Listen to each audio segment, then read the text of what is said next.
नमस्कार दर्शक बंधु शुभ सकाळ। आज हूँ जून मास 2 तारिख मंगलवार। चलतु नजर पकेबा आज दिन राज्य और देश विदेशर 20टी गुरुत्वपूर्ण खबर पर। ता पूर्व जदि आप चैनल नुआ अच्छा तेज भिडियोटी को गोटे लाइक और शेयर करने सह चैनल को सब्सक्राइब करी आपण केउ जिले में भिडियोटी देखुं ताहा जणातु। आज प्रथम खबर केंद्रीय कर्मचारी और पेंशनभोगी बड़ खबर। बयस बढ़िया सह बढ़ टंका। अष्टम वेतन आयोग को नहीं देशर कोटी कोटी केंद्रीय कर्मचारी और पेंशनभोगी एक अत्यंत गुरुत्वपूर्ण अपडेट सामना को आसी। फिटमेट फैक्टर और महंगा भत्ता वृद्धि भली पारंपरिक प्रसंग व्यतीत एथर अष्टम वेतन कमिशनर विचार विमर्श प्रक्रिया अवसरप्राप्त कर्मचारी आर्थिक और सामाजिक सुरक्षा उपर विशेष ध्यान दि जाउछि। सरकार एवं कर्मचारी संगठन गुड़िकर मध्य एक नूतन तथा नमनीय पेंशन गठन को नहीं चर्चा जोर धरी, जहाँ अधीन बयस बढ़िया सहित पेंशन राशि वृद्धि और निज पसंदर पेंशन स्कीम बाछिबार स्वाधीनता सामिल हो पारे। अष्टम वेतन कमिशन को देइथिबा निज दाबीपत्र दाबी करिछि अवसर पर सम्मानजनक जीवन बिताइबा पई पूर्ण पेंशन राशि को वर्तमान 50% वृद्धि करा जाऊ। यहाकु शेष मास दरमा लास्ट पे डाउन किंबा गत 10 मास हारे आयर 67% स्थिर करा उचित, जहाँ कर्मचारी अधिक लाभदायक हेबो। परवर्ती खबर एककालीन मिलिबो सबु टंका। केंद्र में देउथिबा भत्तारे हेउछि समस्या। खूब शीघ्र टेक्निकाल इश्यूर हेबो समाधान। भत्ता प्रसंग में सामाजिक सुरक्षा और भिन्नक्षम सशक्तिकरण मंत्री नित्यानंद गंड रखिचंती एभली बड़ बजान। एककालीन सबु टंका मिलिबो। भत्ता पई आसुथिबा लोकंकु ठिकरे बुझाइबाकू अधिकारी को मंत्री निर्देश दैछंती।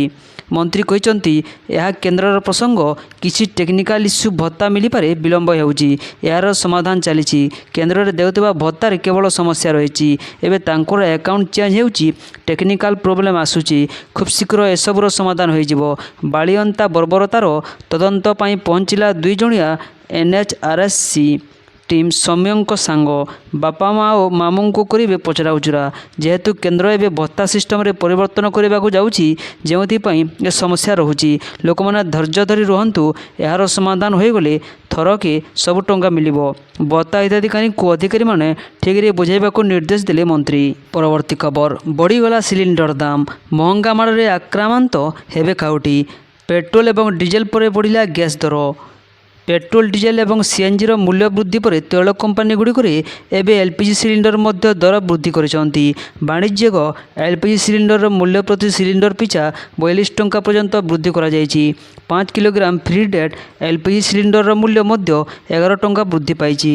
परवर्ती खबर रायरंगपुर आसबे राष्ट्रपति प्रधानमंत्री। आसंता 19 और 20 तारिख में 2 दिनिया रायरंगपुर गस्तर आसुचंती महामहिम राष्ट्रपति द्रौपदी मुर्मू और प्रधानमंत्री नरेंद्र मोदी। मयूरभंज लोकसभा सांसद नवचरण माझी गणमाध्यम को यह सूचना प्रदान करिसेंती।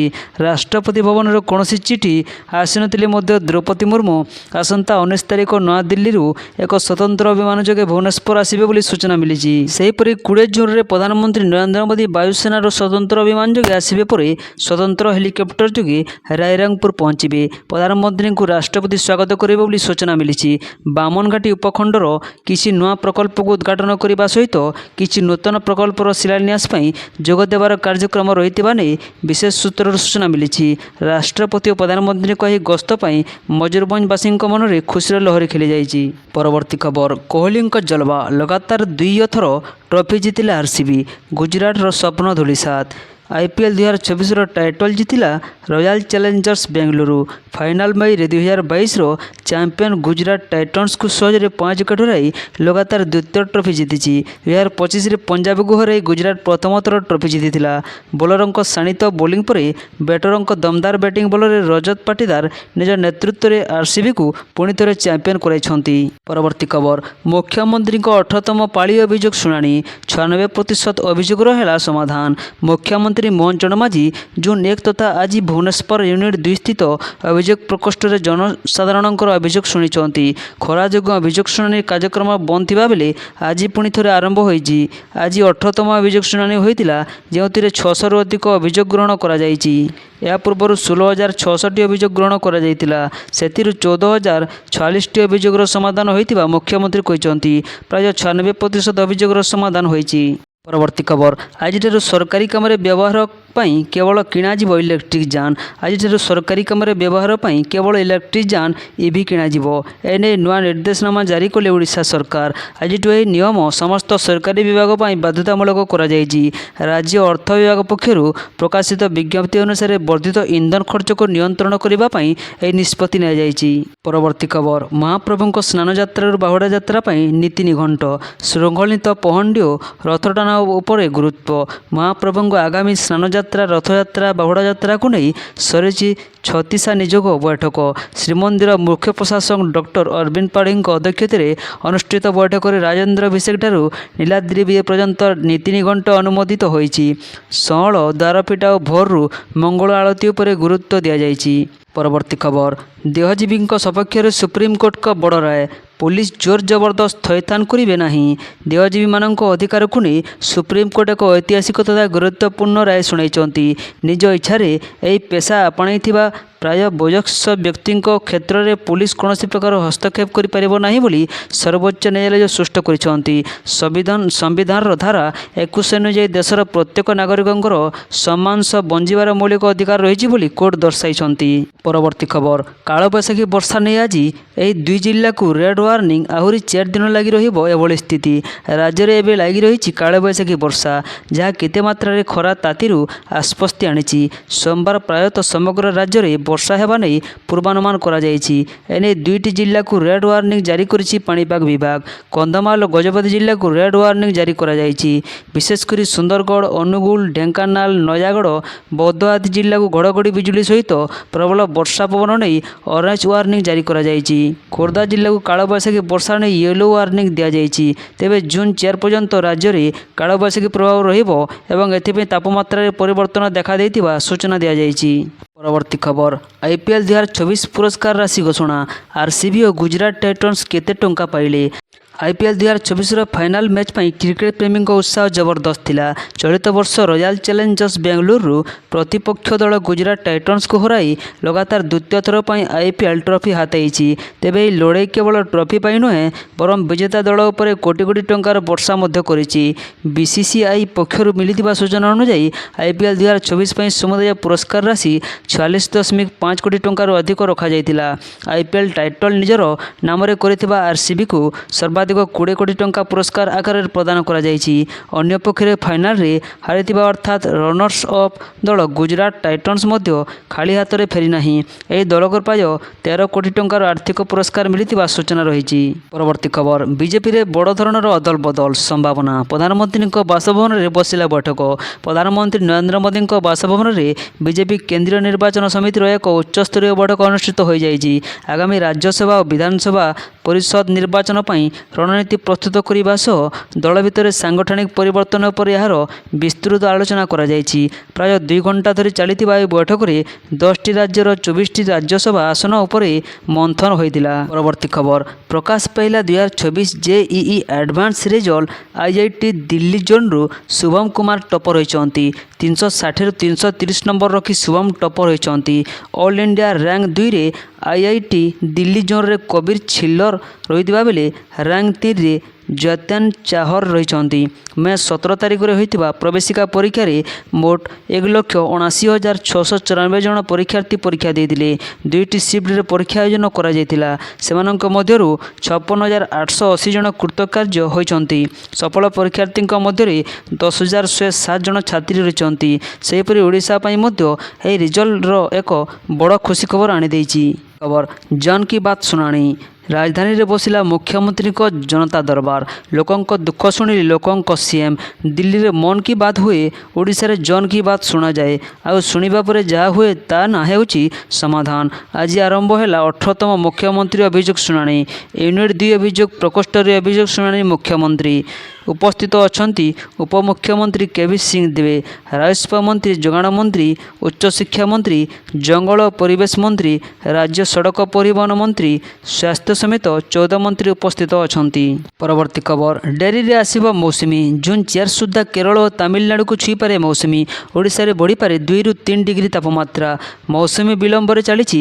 ଭାରତୀୟ ପାଣିପାଗ ବିଭାଗର ତାଜା ଆକଳନ ହେଲା ସମ୍ଭବତଃ 3-4 ଦିନ ଭିତରେ କେରଳ ଓ ତାମିଲନାଡୁରୁ କିଛି ଅଂଶକୁ ଛୁଇଁପାରେ। ମାତ୍ର ଏ ପୂର୍ବାନୁମାନ କେତେ ଠିକ୍ ହେବ ଏବେଠାରୁ ସ୍ପଷ୍ଟ କହିହେବନି। ଚଳିତ ବର୍ଷ ମେ 26ରେ ମୌସୁମୀ କେରଳ ଛୁଇଁବା ନେଇ IMD ପୂର୍ବାନୁମାନ କରିଥିଲା, କିନ୍ତୁ ଏଯାଏଁ ମୌସୁମୀ ଆସିଲା ନାହିଁ। ଏପଟେ ଭୁବନେଶ୍ୱରସ୍ଥିତ ପାଣିପାଗ କେନ୍ଦ୍ର ସୂଚନା ଦେଇଛି, ଆସନ୍ତା 4-5 ଦିନ ଭିତରେ ରାଜ୍ୟରେ ସର୍ବୋଚ୍ଚ ତାପମାତ୍ରା 2ରୁ 3 ଡିଗ୍ରୀ ସେଲସିୟସ୍ ବଢ଼ିପାରେ। କୃଷି ପାଣିପାଗ ବିଶାରଦ ପ୍ରଫେସର ସୁରେନ୍ଦ୍ରନାଥ ପଶୁପାଳକ କହିଛନ୍ତି, ବିଶ୍ୱସ୍ତରୀୟ ଏନସେମ୍ବଲ ମଡେଲ ଏବଂ ଚଳିତ ପାଣିପାଗ ସ୍ଥିତିର ସମୀକ୍ଷା ଅନୁଯାୟୀ ବର୍ତ୍ତମାନ ମୌସୁମୀ କେରଳ ଛୁଇଁବାର ସମ୍ଭାବ୍ୟ ସମୟ ଜୁନ୍ 1ରୁ 4 ତାରିଖ। ପରବର୍ତ୍ତୀ ଖବର, ଦେଶର ସମସ୍ତ ପେଟ୍ରୋଲ ପମ୍ପରେ ପର୍ଯ୍ୟାପ୍ତ ପରିମାଣରେ ପେଟ୍ରୋଲ ଏବଂ ଡିଜେଲ ଉପଲବ୍ଧ। ପଶ୍ଚିମ ଏସିଆର ବିକଶିତ ପରିସ୍ଥିତି ମଧ୍ୟରେ ଭାରତ ସରକାର ନିୟମିତ ଅପଡେଟ୍ ମାଧ୍ୟମରେ ନାଗରିକମାନଙ୍କୁ ସୂଚନା ଦେବା ପାଇଁ ପ୍ରୟାସ ଜାରି ରଖିଛନ୍ତି। ଏହି ପରିପ୍ରେକ୍ଷୀରେ ଆଜି ଜାତୀୟ ଗଣମାଧ୍ୟମ କେନ୍ଦ୍ରରେ ଏକ ଗଣମାଧ୍ୟମ ବିବ୍ରି ଅନୁଷ୍ଠିତ ହୋଇଥିଲା, ଯେଉଁଠାରେ ପେଟ୍ରୋଲିୟମ ଏବଂ ପ୍ରାକୃତିକ ଗ୍ୟାସ୍, ବନ୍ଦର, ଜଳପଥ ଏବଂ ଯାନ ପରିବହନ ମନ୍ତ୍ରଣାଳୟର ଅଧିକାରୀମାନେ ଇନ୍ଧନ ଉପଲବ୍ଧତା ଏବଂ ପ୍ରମୁଖ କ୍ଷେତ୍ରଗୁଡ଼ିକରେ ସ୍ଥିରତା ବଜାୟ ରଖିବା ପାଇଁ ଗ୍ରହଣ କରାଯାଇଥିବା ପଦକ୍ଷେପ ବିଷୟରେ ଅପଡେଟ୍ ପ୍ରଦାନ କରିଥିଲେ। ପରବର୍ତ୍ତୀ ଖବର, କେନ୍ଦ୍ର କୋଇଲା ଓ ଖଣି ମନ୍ତ୍ରୀଙ୍କ ସହିତ ମୁଖ୍ୟମନ୍ତ୍ରୀଙ୍କ ଆଲୋଚନା। ଓଡ଼ିଶା ଖଣିଜ କ୍ଷେତ୍ରକୁ ସୁଦୃଢ଼ କରିବା ଏବଂ ଜାତୀୟ ଅର୍ଥନୀତିରେ ଓଡ଼ିଶାର ଅବଦାନକୁ ଆହୁରି ବୃଦ୍ଧି କରିବା ପାଇଁ ଆଜି ମୁଖ୍ୟମନ୍ତ୍ରୀ ଶ୍ରୀ ମୋହନ ଚରଣ ମାଝୀ ଲୋକସେବା ଭବନରେ କେନ୍ଦ୍ର କୋଇଲା ଓ ଖଣି ମନ୍ତ୍ରୀ ଶ୍ରୀ ଜି କିଶନ ରେଡ୍ଡୀଙ୍କ ସହିତ ଆଲୋଚନା କରି କେନ୍ଦ୍ର ସରକାରଙ୍କ ସହଯୋଗ କାମନା କରିଛନ୍ତି। ଆଲୋଚନାରେ ମୁଖ୍ୟମନ୍ତ୍ରୀ କହିଥିଲେ ଯେ ଦେଶର ଖଣିଜ ଅର୍ଥନୀତି ଓ ଶିଳ୍ପ ଅଭିବୃଦ୍ଧିରେ ଓଡ଼ିଶାର ଗୁରୁତ୍ୱ କ୍ରମାଗତ ଭାବେ ବୃଦ୍ଧି ପାଇ ଚାଲିଛି। ପରବର୍ତ୍ତୀ ଖବର, ଓଡ଼ିଶାରେ ଜିଏସ୍ଟି ସଂଗ୍ରହ 5% କମିଲା। ଚଳିତ ବର୍ଷ ମେ ମାସରେ ଓଡ଼ିଶାରେ ସାମଗ୍ରୀ ଓ ସେବା ଟିକସ ଜିଏସ୍ଟି ସଂଗ୍ରହ 5% ହ୍ରାସ ପାଇଛି। ଏହି ମାସରେ ରାଜ୍ୟରେ 4,050 କୋଟି ଟଙ୍କାର ଜିଏସ୍ଟି ଆଦାୟ ହୋଇଥିଲା। ଏହା 2025 ମେରେ ହୋଇଥିବା 4,264 କୋଟି ଟଙ୍କାର ତୁଳନା କମ୍। ତେଲେଙ୍ଗାନା ଓ ଆନ୍ଧ୍ରପ୍ରଦେଶକୁ ବାଦ୍ ଦେଲେ ଅନ୍ୟ ସବୁ ରାଜ୍ୟର ଜିଏସ୍ଟି ଆଦାୟ ହ୍ରାସ ପାଇଥିବା କେନ୍ଦ୍ର ସରକାରଙ୍କ ତରଫରୁ ଜାରି କରାଯାଇଥିବା ତଥ୍ୟରୁ ଜଣାପଡ଼ିଛି। ତେବେ ଦେଶରେ ମେ ମାସରେ ଜିଏସ୍ଟି ସଂଗ୍ରହ 3.12% ବୃଦ୍ଧି ପାଇ 1.94 ଲକ୍ଷ କୋଟି ଟଙ୍କା ହୋଇଛି। ପରବର୍ତ୍ତୀ ଖବର, ଛୋଟ ପିଲାଙ୍କ ପାଇଁ ସୋସିଆଲ ମିଡ଼ିଆ ନିଷେଧ। ମାଲେସିଆ ସୋମବାର ଦିନ ଏକ ନୂତନ ନିୟମ ଲାଗୁ କରିଛି। 16 ବର୍ଷରୁ କମ୍ ବୟସର ପିଲାମାନେ ଆଉ ସୋସିଆଲ ମିଡ଼ିଆ ଆକାଉଣ୍ଟ ତିଆରି କରିପାରିବେ ନାହିଁ। ଫେସବୁକ୍, ଇନଷ୍ଟାଗ୍ରାମ, ଟିକଟକ୍ ଏବଂ ୟୁଟ୍ୟୁବ୍ ସମେତ ସମସ୍ତ ପ୍ରମୁଖ ସୋସିଆଲ ମିଡ଼ିଆ ପ୍ଲାଟଫର୍ମ ବ୍ୟବହାର କରିବା ପୂର୍ବରୁ ବୟସ ଯାଞ୍ଚ ଆବଶ୍ୟକ।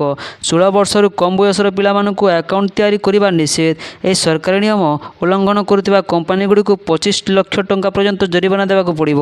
ଏହି ନୂତନ ନିୟମ ଅନୁଯାୟୀ ଯଦି ପିଲାମାନେ କୌଣସି ପ୍ରକାରର ଆକାଉଣ୍ଟ ତିଆରି କରିବାରେ ସଫଳ ହୁଅନ୍ତି, ତେବେ ସେମାନଙ୍କ ପିତାମାତାଙ୍କୁ ଦଣ୍ଡ ଦିଆଯିବ ନାହିଁ। ପରବର୍ତ୍ତୀ ଖବର, ପୁଣି ଅନଲାଇନରେ ମହାପ୍ରସାଦ ଖଜା ବିକ୍ରି ଅଭିଯୋଗ। ପୁଣି ଅନଲାଇନରେ ମହାପ୍ରସାଦ ଖଜା ବିକ୍ରି। କୋଟି କୋଟି ଜଗନ୍ନାଥ ପ୍ରେମୀଙ୍କୁ କୁଠାରାଘାତ ସହ ପରମ୍ପରା ଉଲ୍ଲଂଘନ ଅଭିଯୋଗ। ମହାପ୍ରଭୁ ଜଗନ୍ନାଥଙ୍କ ମହାପ୍ରସାଦ ଖଜାକୁ ଅନଲାଇନ୍ ଓ ହୋମ୍ ଡେଲିଭରି ମାଧ୍ୟମରେ ବିକ୍ରି କରାଯାଉଥିବା ଘଟଣାକୁ ନେଇ ସବୁଆଡ଼େ ତୀବ୍ର ଅସନ୍ତୋଷ ପ୍ରକାଶ ପାଇଛି। ସେବାୟତମାନେ ଏହାକୁ ମହାପ୍ରସାଦର ପରମ୍ପରା ଓ ମର୍ଯ୍ୟାଦାର ଉଲ୍ଲଂଘନ ବୋଲି କହିଛନ୍ତି। ବଜ୍ରମେଲା ନାମକ ସୋସିଆଲ ସାଇଟ୍ ପକ୍ଷରୁ ଶୁଦ୍ଧ ଦେଶୀ ଘିଅରେ ପ୍ରସ୍ତୁତ ପ୍ରିମିୟମ ଖଜା ସହ ଶୁଖିଲା ଅନ୍ନପ୍ରସାଦ ଘରେ ଡେଲିଭରି ଦେବା ପାଇଁ ସୋସିଆଲ ମିଡ଼ିଆରେ ବିଜ୍ଞାପନ ଦିଆଯାଉଛି।